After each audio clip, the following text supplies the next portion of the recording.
on est sur le 40e live sur 60. C'est vraiment fou, ça fait 40 jours, 40 soirs où que je vous raconte plein de choses. J'ai des super beaux retours et je vous remercie de ça, vraiment. Ce soir, j'ai envie de parler d'une prise de conscience que j'ai eue aujourd'hui en discutant en fait avec mon mari. On se disait que il y a quelque chose qui est de l'ordre de la maturité qui peut être observé du point de vue de l'enfant. C'est-à-dire que quand on est enfant, il nous tarde d'être des adultes. Il nous tarde d'être des adultes parce qu'on a un sentiment qu'en étant adulte, on va être libre. Et puis, on se dit souvent, oh là là, qu'est-ce qu'on était innocent quand on était enfant, on s'imaginait qu'en étant adulte, on serait libre, et c'est pas le cas, parce qu'il faut bosser, il y a les factures, les machins, les charges. Et puis, donc, il y a cette première vision-là, coucou Marie-Pierre, hello, hello. Il y a cette première vision où, effectivement, l'enfant peut idéaliser le fait d'être adulte. Et puis, il y a une autre voie d'observation de ça. Et cette voie d'observation, c'est de pouvoir se dire que, en fait, lorsque l'on est enfant, hello, j'espère que tu vas bien. Quand on est enfant, on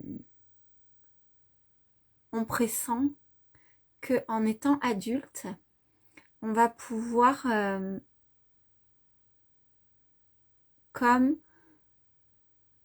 s'affranchir de certaines choses par lesquelles on se sent lié, comme prendre de l'espace énergétique dans notre liberté.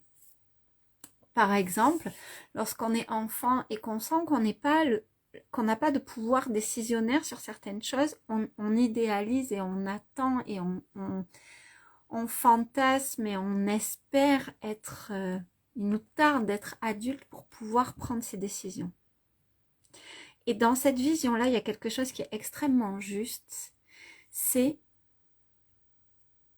que devenir adulte, c'est aussi accepter de se responsabiliser pour s'affranchir de tout ce qui peut nous enchaîner. C'est-à-dire qu'il y a des croyances qu'on va adopter lorsque l'on est enfant, lorsque l'on est jeune adolescent. Ces croyances, elles vont nous permettre de pas trop souffrir. Elles vont nous permettre, hello Natacha, coucou. Elles vont nous permettre de pas avoir mal. Elles vont nous permettre de remodeler une réalité qui est trop difficile à gérer pour pouvoir l'accueillir, qu'elle coïncide le mieux avec la vision de l'univers qu'on aimerait avoir. Je m'explique, par exemple, si on a le sentiment de ne pas être suffisamment aimé par ses parents, alors on peut se dire que c'est pas... Coucou Natacha, je te fais un gros bisou. Je vous fais un gros bisou à toutes les deux. On peut s'imaginer, si nos parents nous aiment pas assez, qu'on se sent pas suffisamment aimé, par ses parents, parce que des fois nos parents ils nous aiment. Et puis nous, on peut sentir ça. On peut s'imaginer que c'est parce que le monde ne laisse pas le temps aux adultes d'aimer, ou alors si on a reçu de la violence lorsque l'on était enfant, on peut s'imaginer que c'est le monde en fait qui il faut se méfier du monde. Et puis on peut faire comme ça des raccourcis quand on est ado, si on a été trahi, on peut se dire que tous les hommes sont gna gna gna, ou que toutes les femmes sont ainsi, ou que toutes les meilleures amies finissent toujours par, tous les meilleurs amis finissent toujours par, enfin voilà, on peut se raconter des histoires pour ne pas vivre à l'intérieur de soi un trop grand fossé entre ce qui est ressenti et l'image de nous, l'estime de soi. Donc on va imaginer des choses, des stratégies. Et la maturité, c'est de pouvoir avoir suffisamment de hauteur, suffisamment de recul sur ça pour pouvoir s'en affranchir à partir du moment où ces croyances qui étaient salutaires deviennent enchaînantes et limitantes. Et en discutant ce matin avec mon mari, on se disait c'est incroyable parce que Aujourd'hui, on a vraiment ce pouvoir-là, ce pouvoir de venir questionner la croyance et de venir se dire, est-ce que j'ai encore envie de nourrir ça?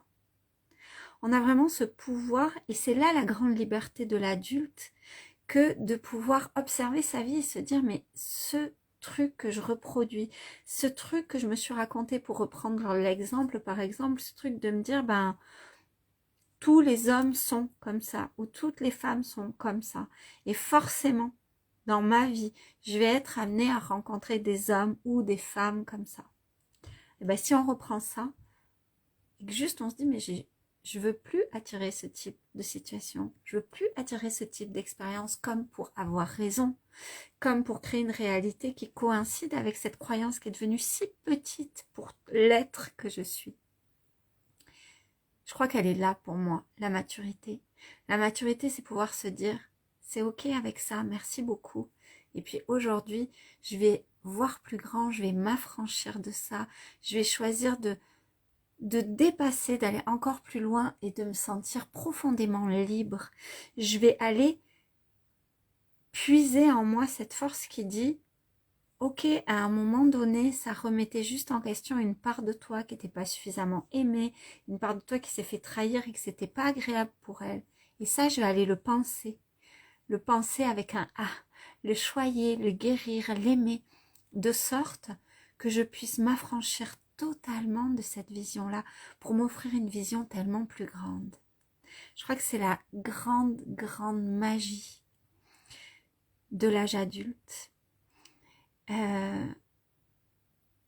C'est d'aller prendre soin d'être le père, la mère de cette petite fille, de ce petit garçon intérieur que nous avons été, pour pouvoir créer du merveilleux comme on aurait peut-être aimé que nos parents créent du merveilleux, ou comme on aurait aimé en tant que parents créer du merveilleux pour nos enfants. Je crois qu'il y a vraiment cette idée de maturité qui n'est pas au service de quelque chose qui passe que par la raison, qui passe que par le sérieux. La maturité, un fruit mûr, il perd pas du tout de sa joie, de sa saveur. Au contraire, c'est comme si juste tout est arrivé dans l'explosion, dans l'expansion de tout ce qu'il a à offrir. Et bien, puissions-nous nous proposer la même chose, puissions-nous nous proposer de mettre la maturité au service de ça, de cette version de nous qui est la plus vibrante, la plus généreuse, abondante à la vie. Voilà ce que je voulais vous partager. Je vous fais des gros bisous, Marie-Pierre, Natacha, je vous embrasse fort. Merci d'être resté sur tout ce live un peu tardif, un peu moins qu'hier, mais un peu tardif encore. Je vous fais des gros bisous, Natacha, j'en profite pour te remercier encore une fois. Je t'embrasse fort, Marie-Pierre, merci beaucoup. Et puis à demain. Ciao.